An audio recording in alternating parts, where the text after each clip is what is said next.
Welcome back, everybody. In today's video, I get to tell you about one of my favorite automotive events ever, the Montana Gambler 500.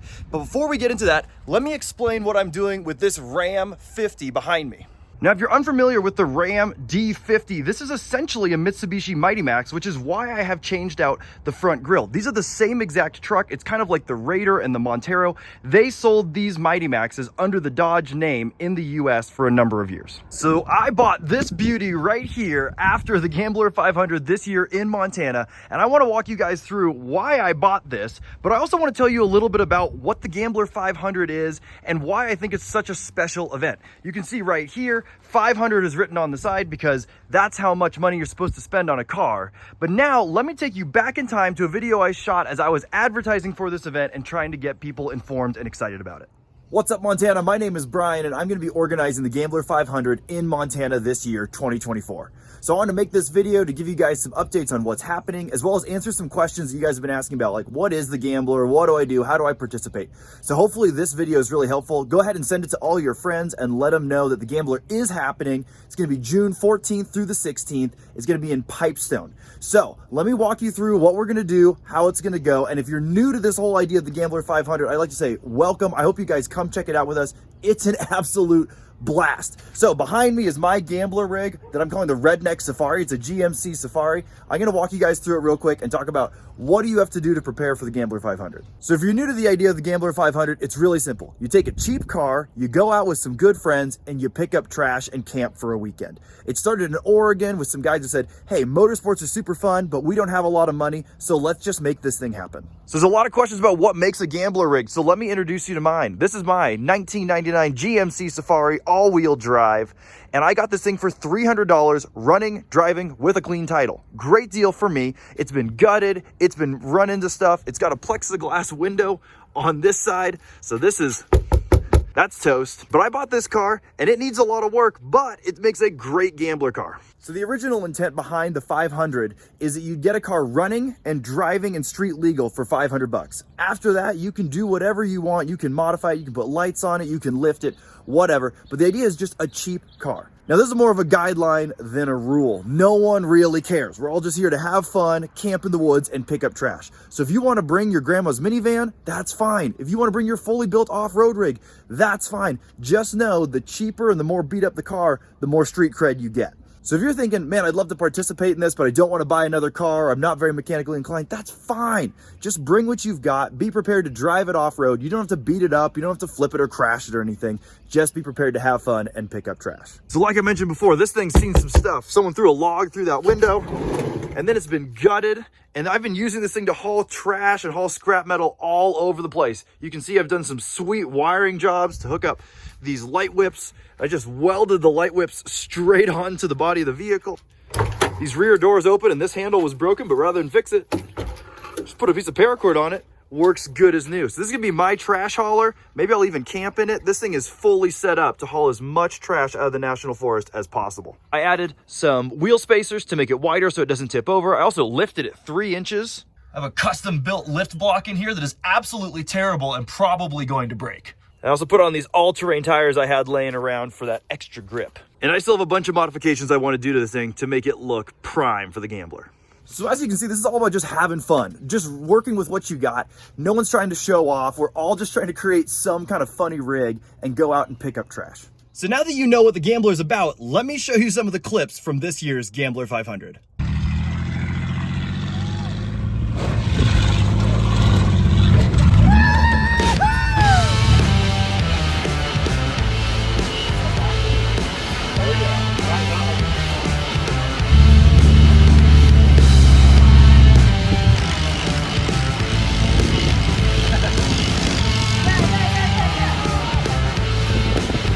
Easy.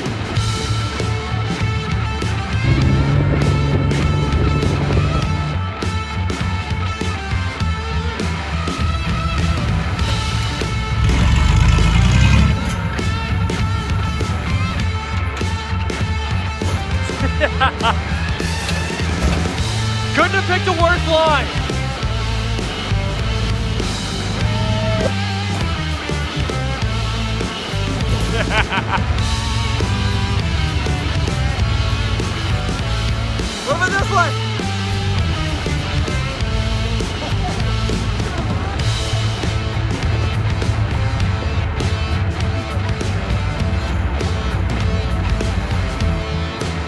Yep. There you go, perfect.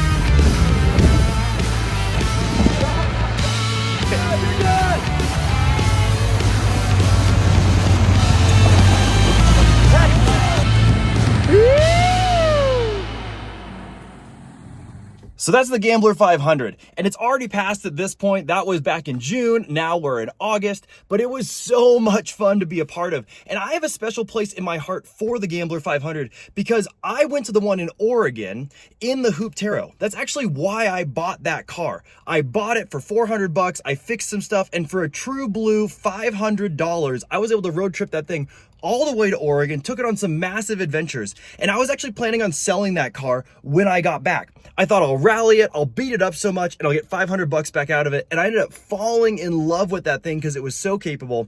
And now, as you guys know, if you followed along in the channel, I've sunk about $5,000 into it. And so it's become my daily driver, my rock crawler, and I absolutely love it.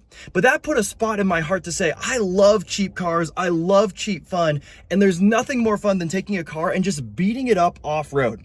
Knowing that it's okay, you don't have a bunch of money invested in it, that's something I really love. And it's actually something that got me into Monteros because they're just such a more affordable option for doing things like exploring, off-roading, and maybe damaging your vehicle in the process. So now it's a couple months after the Gambler, and the van that I bought is toast. I ended up working on this thing all the time. It was a great car. As you can see, it was really sketchily built by myself, but I had no money into it and I didn't care at all. And so the lift kit was great because it allowed me to clear some tires and it looked really cool. But ultimately, I ended up taking it out to a tough truck race.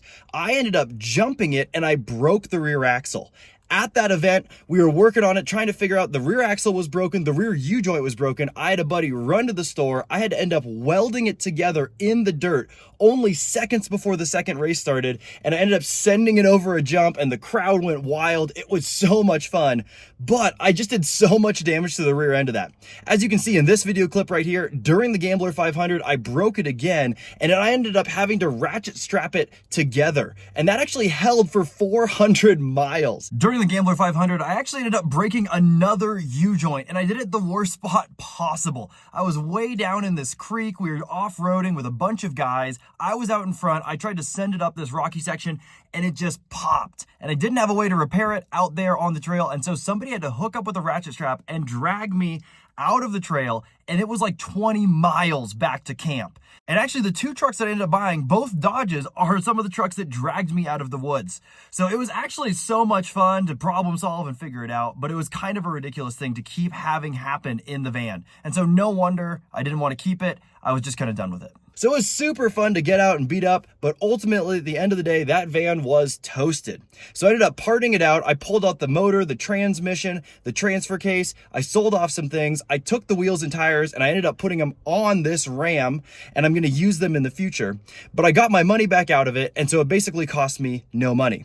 But in addition to buying this Ram, I also bought a Dodge Dakota that has a massive dent in the side. I mean, this thing is all the way pushed to the frame. The passenger door doesn't open, the rear window is broken out, and the floor is actually warped from the impact. Apparently this guy got T-boned and he was safe, but the car is pretty much totaled.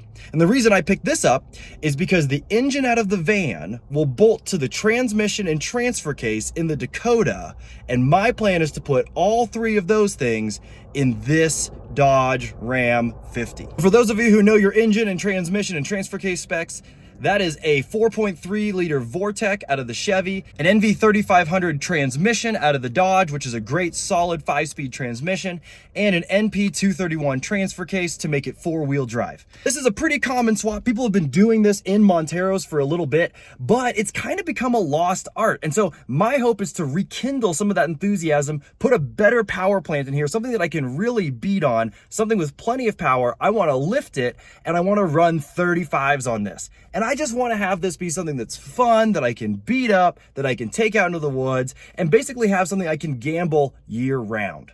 So before we get too far into the build, let me show you around this Mighty Max or this D50. You can see right here, I've done a lot of spray painting. Basically, you could see in the videos of this truck before, there was a bunch of writing all over it, and I just wanted to make it mostly one color. I've done some working out with the grill, like I said earlier, to put the Mitsubishi badge on it, changed out some lights. I also put the wheels from a different car and the tires from the van on this one. But I want to show you things like there's a massive amount of damage here, just something smashed into that corner panel. All the doors are functional, it keeps water out and everything, but there's definitely some body damage on here. They've got this massive hitch receiver, which is hilarious to me because it doesn't have a hole for a hitch pin, but either way, somebody welded that thing on there. And then coming around this side, you can see there are all sorts of dents where people were literally just throwing rocks at this for fun. Up here, the door has clearly been damaged in this area, but the reality is I don't care, because this is a beater for me. This is something I want to throw crap in the back. I want to run this into stuff, and I don't want to care. Which brings me into the whole point of this build. If you guys have been following along for a while, you guys know I've been building Monteros to go off-road and to go camping for a while. And I've taken quite a bit of pride in these builds. I love this one, like I was talking about, the Hoop Taro. This thing has come a long way. I've done so much with it, and it's awesome. And even though I want to take this out into the woods and I do want to beat on it, it would still be tragic if I leaned it up against a tree or flopped it over on its side, or it was broken and I had to wait weeks and weeks or even months to repair it. It's also my daily driver, so I can't really do something like a solid axle swap where it's down for months on end. But this car is going to be something that's just a hobby. It's just fun. It doesn't matter what happens to it. And that leads me to this. If you guys are RC nerds, you guys know that this is a Red Cat Ascent 18. And honestly, I just picked this up because this is the vision for this Dodge 50. It's kind of a hilarious thing, but I love this. Red truck, white wheels, big tires, and this is a solid axle. That might be something that I want to do in the future on this, but I know I want to run some big tires. In fact, I've already bought the tires. They're sitting in the back of that truck right there, which check out a future video where I explain why I have so many of those.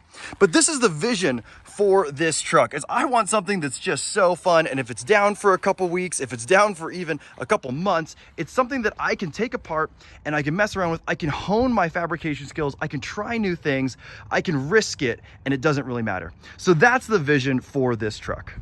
So there you go, there's the Gambler 500, an event that's near and dear to my heart, something I hope to keep doing here in Montana, and you might have one locally near you. So check it out. It doesn't have to be a Montana thing or an Oregon thing. There's probably one going on in your state. It's a great way to meet friends who have similar interests and pick up the national forest. But I hope you guys are excited about this build. I am really stoked. I'm gonna have a ton of videos coming out, everything I do on this, everything I'm learning along the way, the challenges I face. I'm gonna try to record all of it so that other people can learn from me. So if you're interested in that, go ahead and subscribe, and I'll see you guys on the next one.